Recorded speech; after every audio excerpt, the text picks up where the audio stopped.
Hola amigos de Yoga en Casa.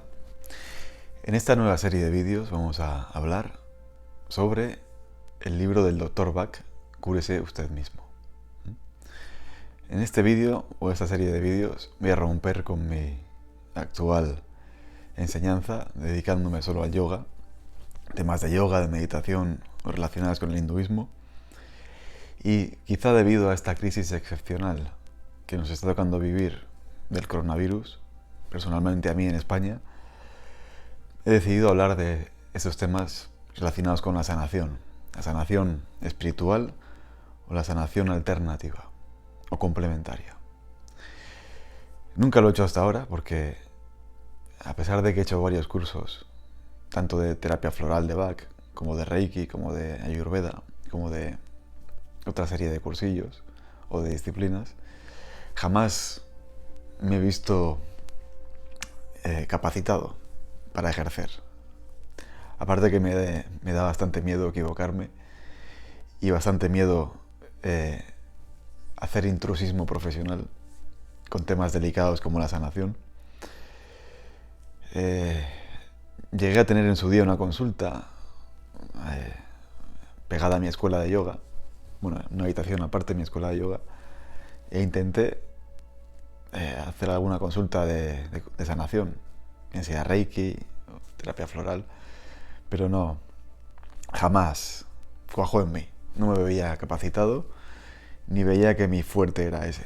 Igual que hay gente que tiene su fuerte o su habilidad, que es la de la sanación, yo veía que mi fuerte es más el de la enseñanza. Y ya no tanto una enseñanza directa del yoga, hace ya tiempo que apenas doy clases presenciales, sino más una enseñanza de transmisión, de conocimiento. Ese creo que es mi punto fuerte. Hasta ahora siempre he hablado de eso, de temas relacionados con el yoga, la meditación, la filosofía oriental. He dedicado mucho tiempo, muchos vídeos a explicar los sutras, a explicar el Bhagavad Gita, temas de meditación, de yoga. Pero creo necesario hablar de ese tema, aun a riesgo de equivocarme o aun a riesgo de que mucha gente no esté de acuerdo y me tachen de charlatán o de cosas peores. Pero, lo dicho, esta crisis excepcional a mí por lo menos me ha hecho reflexionar muchas cosas. Estaba trabajando en una novela que tengo bastante avanzada, una novela de tinte amoroso. Estaba también trabajando en otros proyectos. Esperaba vivir muchos años más porque aún considero que tengo mucho que aprender y mucho que perfeccionarme y muchas horas que meditar para acabar de dominarme. Pero ante esta amenaza real, no quiere decir que me vaya a morir, pero ante esta amenaza, pues, te hace ver la frugalidad de la vida, te hace ver que realmente estamos aquí de prestado y tenemos un tiempo quizá limitado y hay que dedicarse a lo esencial, a lo importante, a lo realmente importante. Todas esas cosas secundarias que pensábamos que haríamos algún día, pues quizá ya no tengamos tiempo. Para algunas personas, para otras seguramente que sí. La vida seguirá. No quiero ser catastrofista con esto.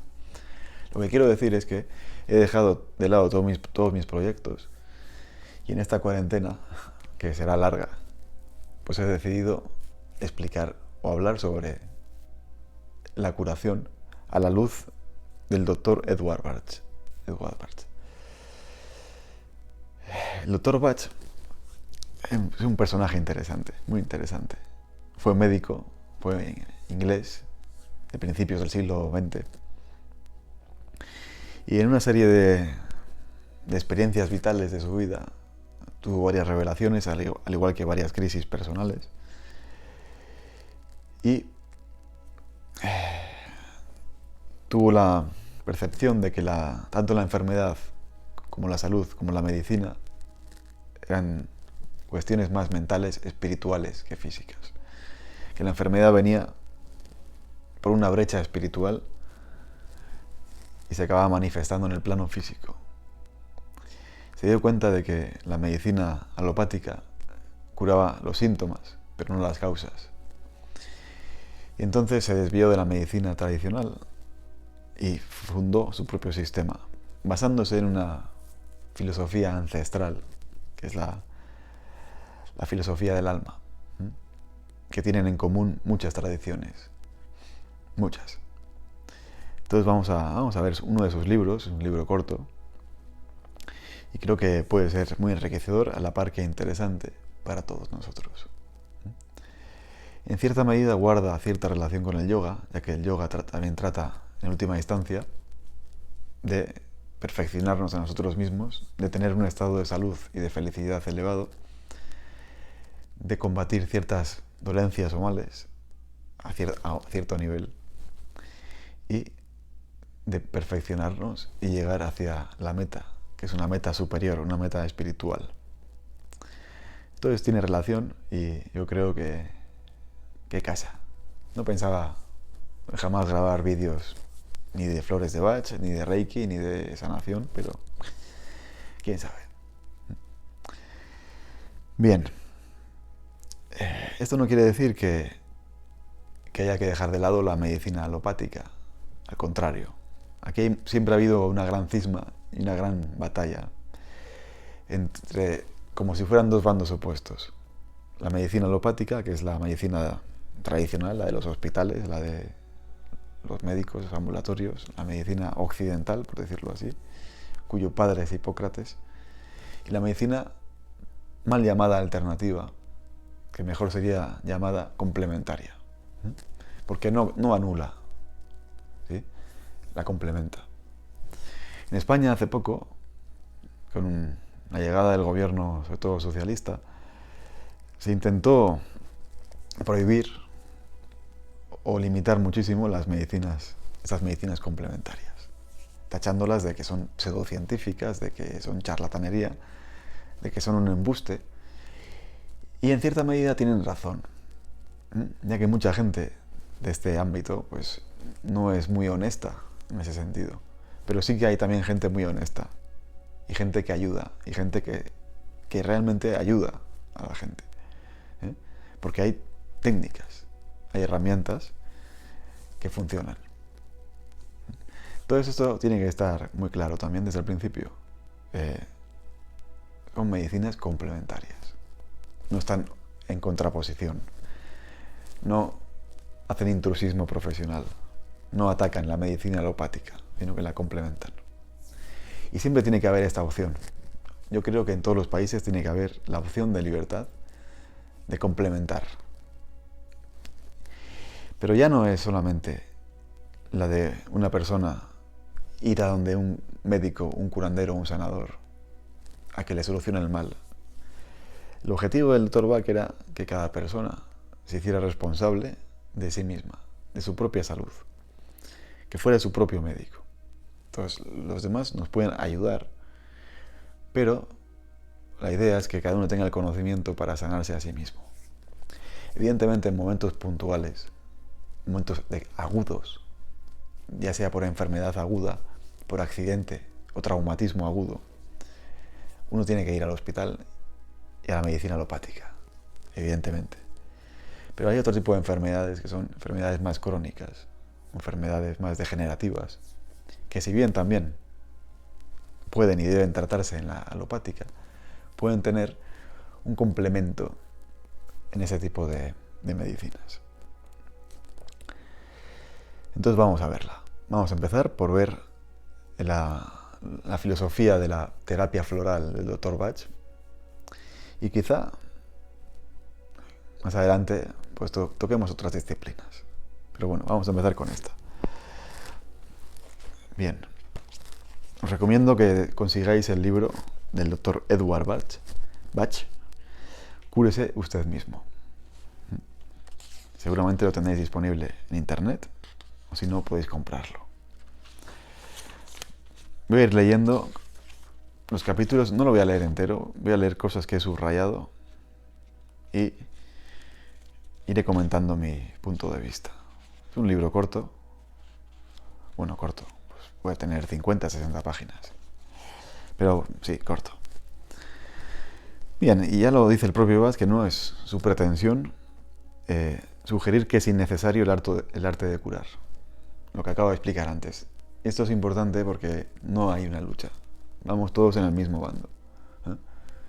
Todos los que nos dedicamos, o los que se dedican al arte de la sanación o del bienestar del ser humano, tenemos el mismo objetivo, que es ayudar, servir.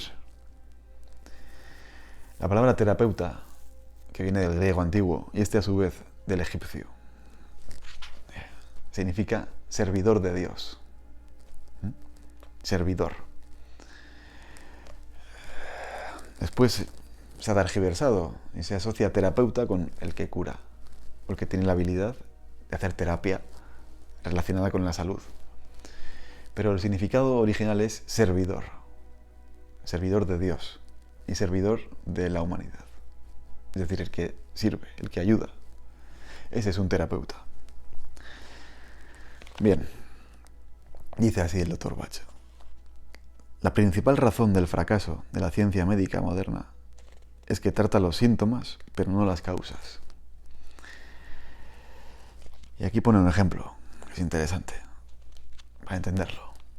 La situación es como la de un enemigo poderosamente fortificado en las colinas, enviando continuas guerrillas por el territorio de alrededor, mientras la gente, descuidando la guarnición fortificada, se contenta con reparar los daños causados en las casas y con enterrar a los muertos provocados por los guerrilleros enemigos. Es decir, se ataja la enfermedad, se ataja el mal con un parche o con un remedio temporal, únicamente centrado en el cuerpo físico. Pero se olvidan las causas del por qué esa enfermedad, que es una causa más espiritual. La causa viene de arriba, como veremos ahora. Siempre que hay una brecha en el mundo espiritual, por ahí se cuela la enfermedad. Entonces nos lo va a explicar bien el Dr. Bach. La enfermedad no es material en su origen. O sea, lo que nosotros conocemos como enfermedad es el último resultado producido en el cuerpo de un conflicto más sutil. Me está resultando difícil hablar de esto. No es mi estilo. Yo soy una persona bastante racional, bastante científica. De hecho, fui a la universidad a hacer carrera de ciencias.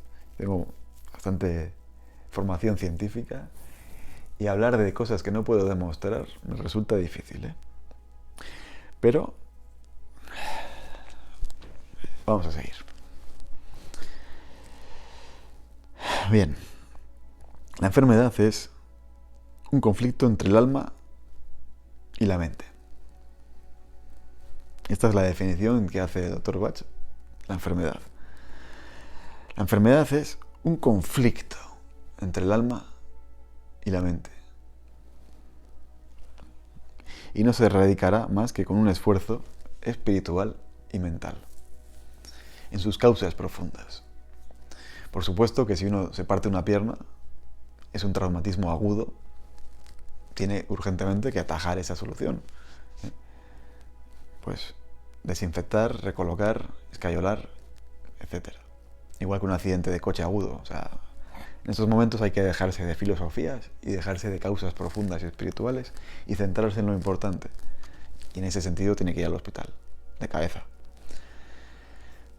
Pero hay otra serie de enfermedades que sí que se pueden aplicar a esos principios. Ahora mismo, pues, se me ocurre en la situación global con el dichoso coronavirus es que ha habido un desequilibrio, no a nivel ya individual, como seres humanos individuales, un desequilibrio espiritual a nivel de la humanidad, a un nivel colectivo. Como se diría en otros argots, es algo que atañe al karma colectivo. Tenemos el karma individual y el karma colectivo. Y los tiros de esta epidemia global van por ahí. Ha habido una brecha. Hemos cometido muchos errores como humanidad. Y esa brecha se ha colado por ahí. Pero bueno, no voy a adelantar acontecimientos. Vamos a seguir.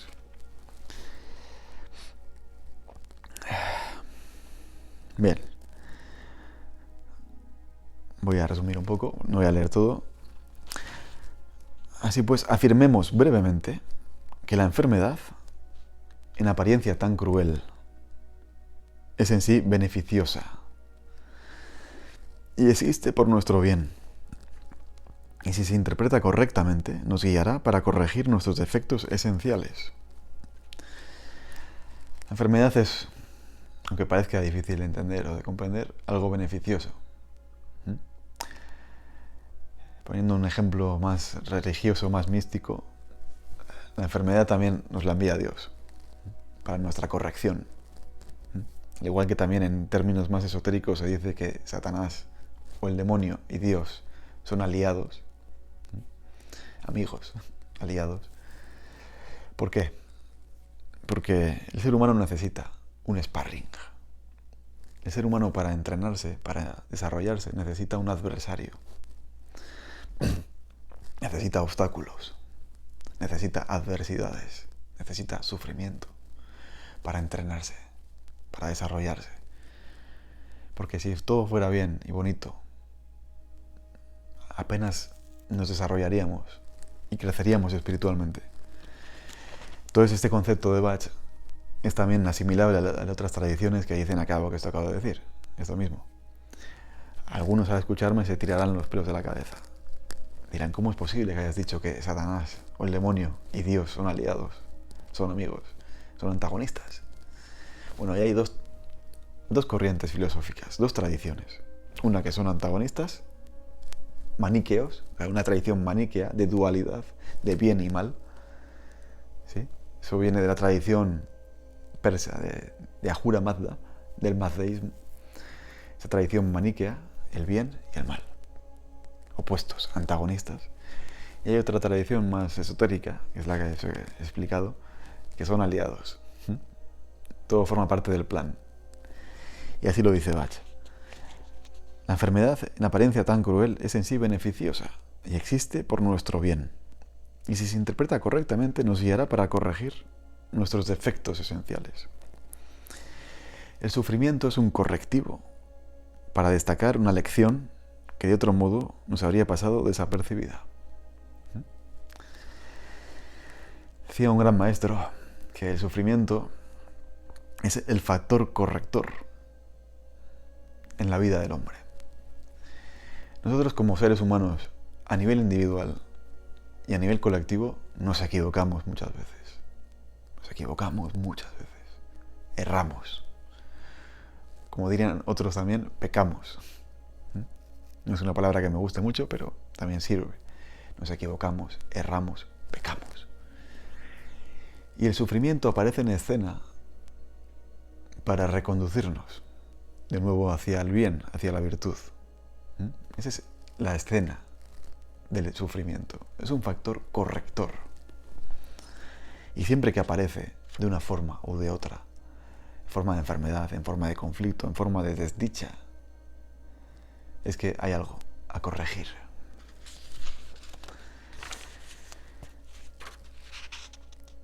Aquí nos da un mensaje muy importante.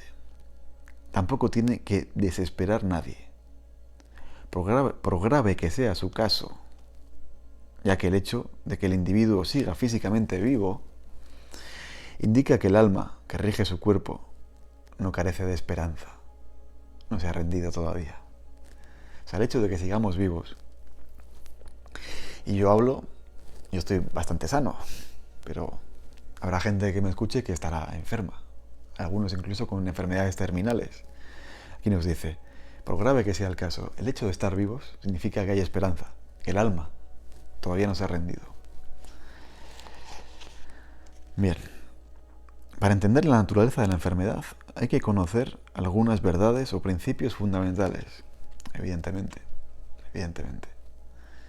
El primero es que el hombre tiene un alma que es su ser real, del cual el cuerpo, aunque templo terrenal de esa alma, no es más que un diminuto reflejo. Este es un conocimiento profundo y el Dr. Bach lo pone como primer peldaño de su conocimiento. el hombre tiene un alma, que es su ser real. Aquí habrá una división, porque muchos lo asociarán con creer o no creer. Yo creo que tengo un alma, creo que tengo un espíritu, creo que existe Dios, creo que existe un alma inmortal que sobrevive a la muerte, o no creo. Y aquí habrá una división. Algunos creerán, otros no. Porque es un conocimiento muy abstracto, muy sutil, que está alejado de la percepción común, alejado de la razón, que requiere de fe y de esperanza. Y la fe es confiar en aquello que no se ve. La fe es esperar aquello que se espera, igual que la esperanza. Entonces, esta es la piedra angular del conocimiento esotérico, el alma. Un alma inmortal, reflejo de Dios, hijo de Dios o hija. El alma no tiene sexo, no tiene atributo masculino o femenino.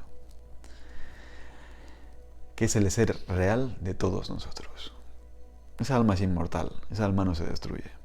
Esa alma tiene la capacidad de ir creciendo, evolucionando, aprendiendo.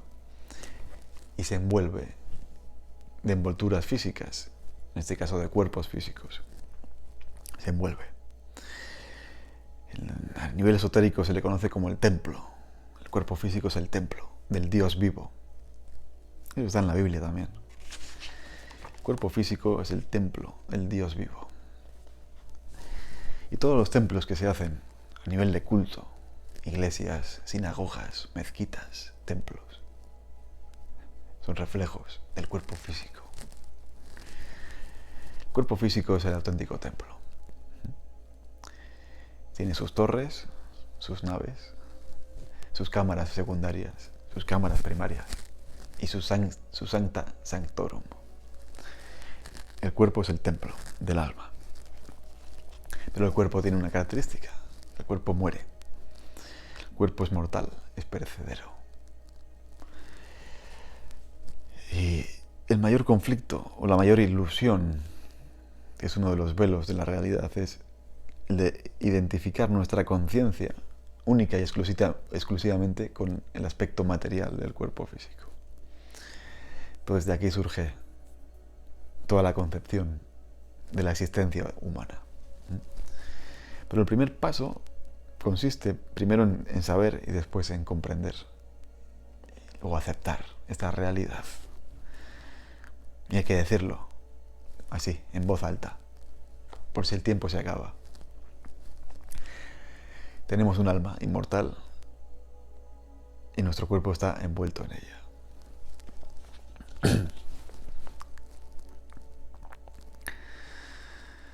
El segundo principio es que nosotros somos personalidades que estamos aquí para obtener todo el conocimiento y la experiencia que pueda lograrse a lo largo de la existencia terrena, para desarrollar las virtudes que nos falten y para borrar de nosotros todo lo malo que haya. Aquí hay que explicar también la ley del karma, la ley de la reencarnación, que es otra ley. Algunos lo pondrán en duda, algunos intentarán racionalizarla y decir que no. Otros dirán que solo existe una vida. Depende la línea, si uno sigue la línea de Platón, o de San Agustín, o de Aristóteles, o de Santo Tomás, se encontrará entre el eterno conflicto entre el cuerpo y el alma, entre la supervivencia del alma asociada al cuerpo físico, como la línea tomista, la línea de Santo Tomás, que es la línea que cala hoy en día en la Iglesia católica, o en el cristianismo en general, y la línea platónica, el alma y el cuerpo. El alma sobrevive al cuerpo, es independiente del cuerpo. Esa también es la línea pitagórica, es la línea hinduista. El alma se encarna en un cuerpo, pero al morir el cuerpo, el alma sigue y vuelve a reencarnar una y otra vez, en un ciclo de encarnación y desencarnación. Encarnar y desencarnar. Y esa alma va acumulando experiencia, va acumulando conocimiento, va acumulando lo que se llama el conocimiento de las edades. Lo que sucede es que al encarnar cada vez, como dice la mitología griega, bebemos del río Lete. Es un símbolo. El río Lete es el olvido. Y antes de encarnar, bebemos del río Lete y olvidamos. Olvidamos quiénes somos. Olvidamos nuestro conocimiento. Olvidamos. Porque es necesario olvidar. Porque así está escrito que sea el juego de la vida. Empezar con tabula rasa en nuestro conocimiento mental. Pero nuestra alma guarda ese conocimiento. Y mediante técnicas de meditación, de introspección, de autoconocimiento, el ser humano, el hombre, la mente, conecta con el conocimiento del alma y va rescatando conocimiento, va rescatando sabiduría. Pero existe la reencarnación. Y a lo largo de nuestras vidas necesitamos aprender cosas, lecciones. Al igual que aprender, necesitamos corregir. Avanzo. El tercer principio es que tenemos que darnos cuenta de que nuestro breve paso por la Tierra no es más que un momento en el curso de nuestra evolución, como un día de colegio lo es para toda una vida. Como he dicho al principio, motivado por esto, he sido consciente estos días realmente de nuestro breve paso por la Tierra. Y con esto, insisto, no quiero ser apocalíptico, no. Estoy convencido de que vamos a sobrevivir a todo esto. Pero aunque vivamos 30, 40, 50 años más, sigue siendo un breve lapso de tiempo. Y hay que aprovechar bien. Entonces, darnos cuenta de que tenemos un breve lapso por delante. Hay que dedicarse a lo importante. Y a aprender todo lo que podamos. Todo lo que podamos. Nuestra alma, que es nuestro auténtico ser, es inmortal. Y ha estado muchas veces antes y estará muchas veces después. Con esto quiero decir que hemos tenido muchas vidas anteriores y tendremos muchas posteriores.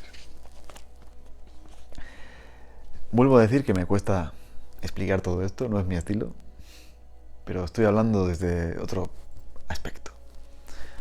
Yo siempre trato de hablar de aquello que puedo demostrar, igual que sabéis que he sido siempre muy reacio con el tema de las energías, de los chakras, porque no lo puedo demostrar, no porque lo niegue, sino porque no lo puedo demostrar. Y si no lo puedo demostrar, a mí personalmente me cuesta hablar. Pero en este caso, tampoco puedo demostrar nada de lo que estoy diciendo. Pero yo lo sé. Lo sé. La voz de mi alma me lo dice. Entonces lo tengo que decir. Nuestras almas son nuestro auténtico ser. Son inmortales. Han estado antes y estarán después. Cuarto, mientras nuestra alma y nuestra personalidad estén en buena armonía, todo es paz y alegría, felicidad y salud. Cuando nuestras personalidades se desvían del camino trazado por el alma, surge el conflicto, la enfermedad y la infelicidad. Y esta es la auténtica raíz del conflicto, de la enfermedad, del sufrimiento. Que los dictados que tiene nuestra alma para esta peculiar encarnación, porque aquí hemos venido por un propósito. Cada uno de vosotros ha venido aquí por un propósito, a esta encarnación particular, para hacer algo, para desarrollar algo, para hacer un tipo de trabajo, para desarrollar una serie de virtudes y para erradicar una serie de vicios que quizá vienen de muy antiguo. Hemos venido con un objetivo, con un propósito. Nuestra alma tenía trazado, antes de encarnar, ese propósito. Pero sucede muy frecuentemente que nuestra personalidad se desvía. bien por el olvido, bien por las tentaciones, bien por el vicio, bien por los obstáculos, bien por las fuerzas del mal que la seducen y la llevan hacia el camino incorrecto, ahí surge un conflicto entre los designios del alma y lo que hacemos. Y ahí surge, esa es la causa de la enfermedad. Entonces, el siguiente gran principio es la comprensión de la unidad de todas las cosas. Este es un gran principio universal, esotérico, eterno. La unidad. La comprensión de la unidad de todas las cosas. Esto en hinduismo, yoga hinduismo, en el Sanatana Dharma, en la Brahma Vidya, que es la religión eterna, el substrato del hinduismo, se conoce como Bhavana. Bhavana es esto, precisamente esto, la comprensión de la unidad subyacente en todas las cosas. El creador de todas las cosas es amor. Y todo aquello de lo que tenemos conciencia es en su infinito número de formas una manifestación de ese amor. Vemos dualidad, vemos separatividad, porque la materia tiene esa característica de la dualidad, de la separatividad. El alma, cuando encarna y se envuelve en esas vestiduras, adquiere esa cualidad de la materia y se ofusca, deja de ver la unidad y ve la separatividad en todo. Y un trabajo es el de volver a recuperar esa unidad, el de la comprensión de la unidad. Es un principio muy, muy importante. Hay que ver la unidad en todas las cosas, en todos los seres. No estamos separados, quizá aparentemente, pero todos somos esencia e hijos del mismo Padre. Somos rayos del sol, del mismo sol. Puede haber la apariencia de separatividad, pero en esencia no la hay. Hay dos errores fundamentales posibles. La disociación entre nuestra alma y nuestra personalidad, eso que acabo de decir, y la crueldad o el mal frente a los demás. Pues ese es un pecado contra la unidad. Dos tipos de errores. El conflicto, la disociación entre los dictados del alma y los dictados de la personalidad, y la crueldad. Ser crueles con los demás seres, o la falta de amor, o el egoísmo con los demás. Esos son los dos errores principales. Esos son los que crean brechas en el espíritu, en el mundo espiritual, en los que se cuela el sufrimiento. El sufrimiento, la enfermedad, el conflicto. Todos somos crueles en algún aspecto, y todos en algún aspecto desobedecemos los dictados de nuestra alma. Nos desviamos en algún momento. No seguimos al 100% los designios de nuestra alma. Y somos crueles o egoístas. Eso es lo que genera la verdadera raíz de la enfermedad, del conflicto. Y lo que decía antes de este conflicto mundial, esta pandemia mundial, yo creo que vienen por ahí los tiros. Primero, la humanidad se ha desviado mucho de su propósito, el egoísmo, el materialismo, el capitalismo heavy,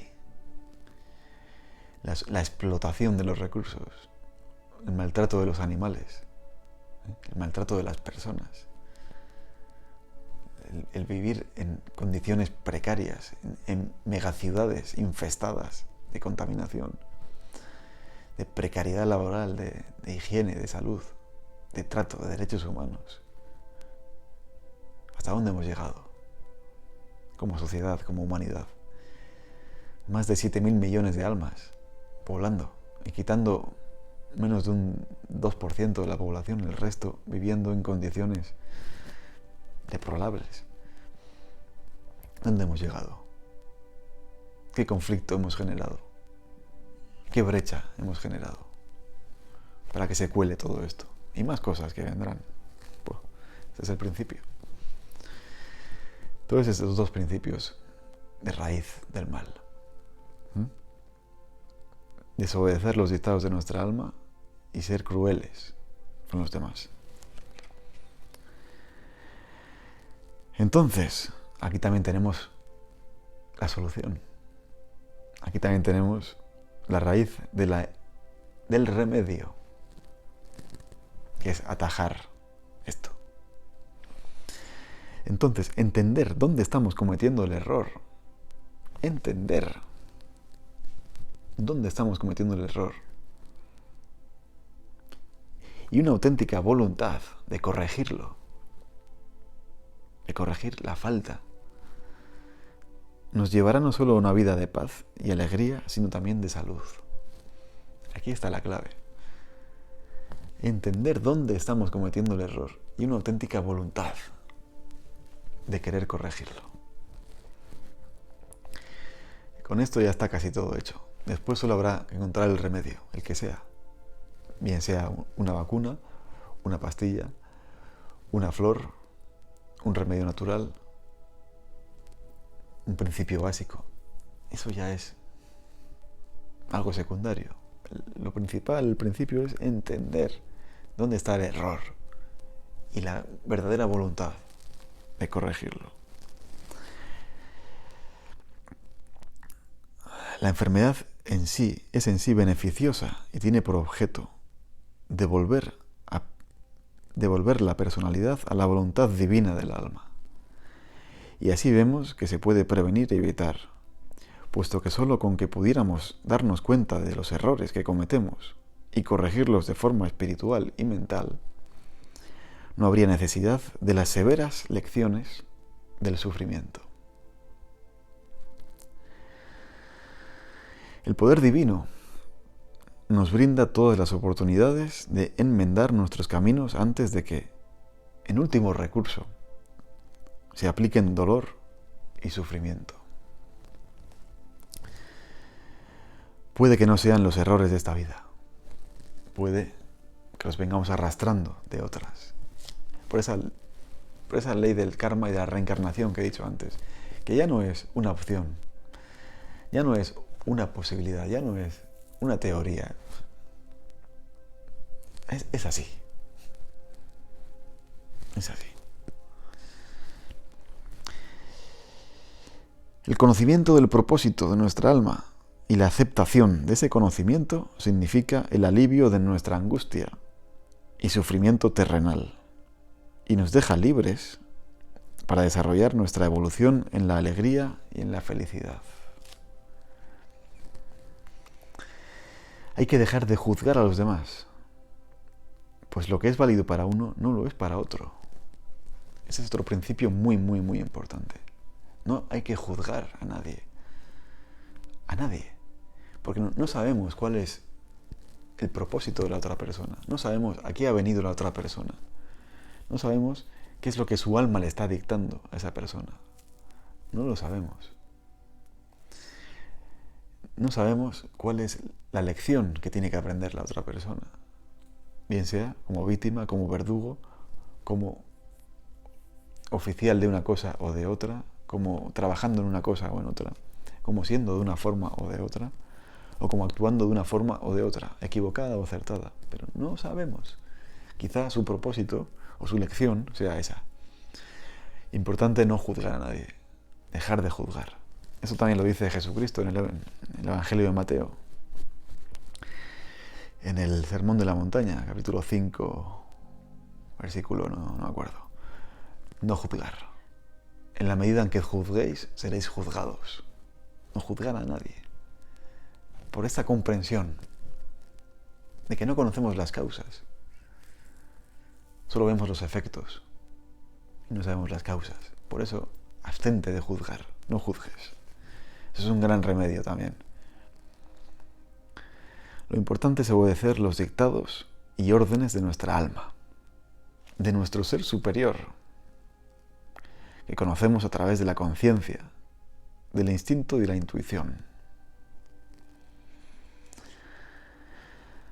Aquí da una pista. Es labor de médicos y sanadores espirituales y de todos aquellos que ayudan de los terapeutas, en ese concepto que he dicho al principio de terapeuta, es labor de ellos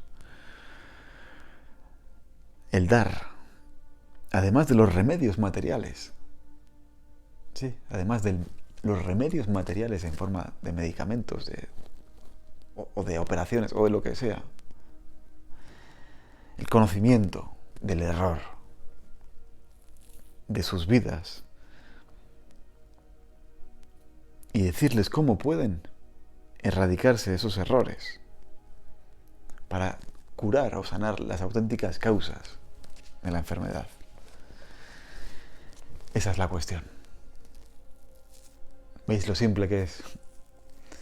Lo simple que es en teoría y lo difícil que es aplicarlo. Pero,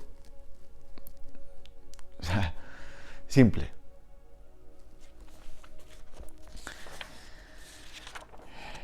Bien, lo vamos a dejar aquí por hoy. 40 minutos. ¿Cómo me enrollo? Bien, seguiremos en los próximos vídeos explicando los capítulos de este maravilloso libro del Dr. Edward Bach. Perdonad mi inglés, que es Edward Bach, o Bach. Cúrese usted mismo. Pues espero que os haya gustado este primer vídeo, este tema. Seguiré grabando. Si a alguien no le gusta o cree que estoy completamente equivocado o que esto es superchería o pseudociencia o magufería o lo que piense, pues simplemente que no me vea. Tan sencillo como eso. Hay miles de canales de YouTube y explicarán otras cosas. Yo en el mío tengo la autoridad de explicar lo que me place porque es mi canal.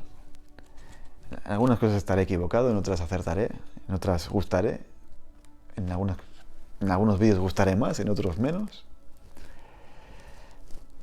¿Qué le vamos a hacer? Ahora creo que tengo que hablar de este tema. Nos vemos.